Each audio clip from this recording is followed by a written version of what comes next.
Sa programa ay rated PG. Ito ay nangangailangan ng patnubay at gabay ng magulang para sa mga batang manunood.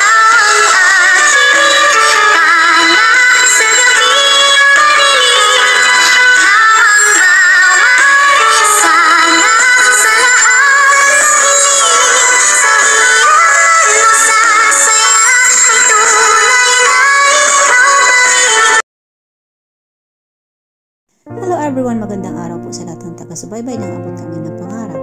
Ito nga ngayon ang kaganapan sa Abot Kami ng Pangarap. Habang nasa ICU nga itong si Lynette at wala pa rin malay hanggang sa ngayon ay kinakausap nga ito nitong si RJ Tanyag na sana nga lang daw ay hindi niya na hinayaan pa itong si Lynette na makasal nga dito kay Carlos Benitez dahil ito nga ang nangyari ngayon kay Lynette at hindi sa susunod nga daw ay hindi niya napapahayaan pang itong si Lynette ay magkaganoon pa. At sabi pa nga itong si Dr. RJ Tanyag na mahal na mahal niya pa rin itong si Lynette at pag magkamalay naman ito ay sasabihin niya na dito ang kanyang nararamdaman. Samantala ito nga si Zoe ay isinumbungan itong si Justin dito kila Ana din at dito kay RJ Tanyag na nagkikita nga itong dalawa sa isang restaurant at nagdi-date nga itong si Zoe dito kay Dax at sabi pa nga nitong si Zoe na hindi daw totoo ang paratang sa kanya nitong si Justin dahil nga lang daw ay nagkita lamang sila nitong si Dax dahil nga ay gusto niya lamang personal na magpasalamat dito kay Dax dahil nga daw sa pagsasabi nito ng katotohanan. Ngunit hindi naman ito pinaniniwalaan nga nitong si Giselle dahil nga ang kutob nga nitong si Giselle ay guilty talaga itong si Zoe at may kinalaman nga itong si Zoe sa pagbabago nga ng statement nga nitong si Dax. At samantala at sabi pa nga nitong si Giselle na baka nga daw ay sinisingil na nga nitong si Dax itong si Zoe sa pabor na ginawa nga nitong si Dax dito kay Zoe. At totoo nga itong hinala nitong si Giselle na ito nga si Zoe ay handa na nga siyang ibigay ang kanyang sarili dito kay Dax ngunit itong si Dax ay mahal na mahal niya talaga itong si Zoe at sabi niya rerespetuhin niya kung anong desisyon at anong kagustuhan itong si Zoe.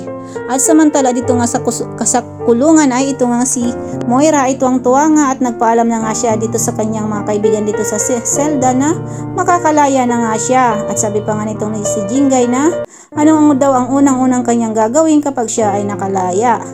At sabi pa nitong si Moira na magbabalikan niya ang kanyang pamilya.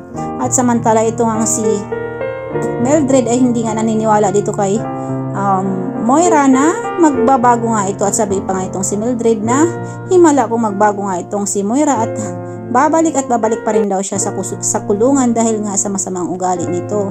At samantala ito nga si Giselle ay pinagsabihan nga itong si RJ Tanyag na huwag basta-basta maniniwala dito kila Zoe at dito kay Dax na mga palabas lamang nila yon na nagsasabuatan nga itong si Zoe at itong si Dax at pinalabas lamang nila na wala silang alam at sinasabi nilang si Dr. Carlos Benitez nga ang mastermind na nga ng pagkidnap nga noon dito kay Don Pepe.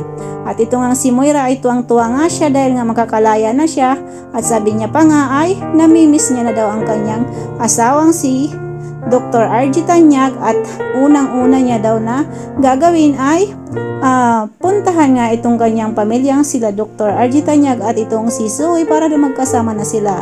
Pero taliwas sa sinasabi nitong si Moira ay gusto niyang ipamukha dito sa kanyang mag-ama na siya pa rin ang nagwagi at siya pa rin ang panalo. So ito guys ang pagkakabangan natin sa Abot Kamay na Pangarap. Maraming salamat po sa panonood ng aking mga video. Paki-like and subscribe na rin po and paki-bell all na din po ng notification bell para po updated po kayo sa lahat ng mga videos na i-upload ko. Thank you so much po and God bless us all. Bye bye.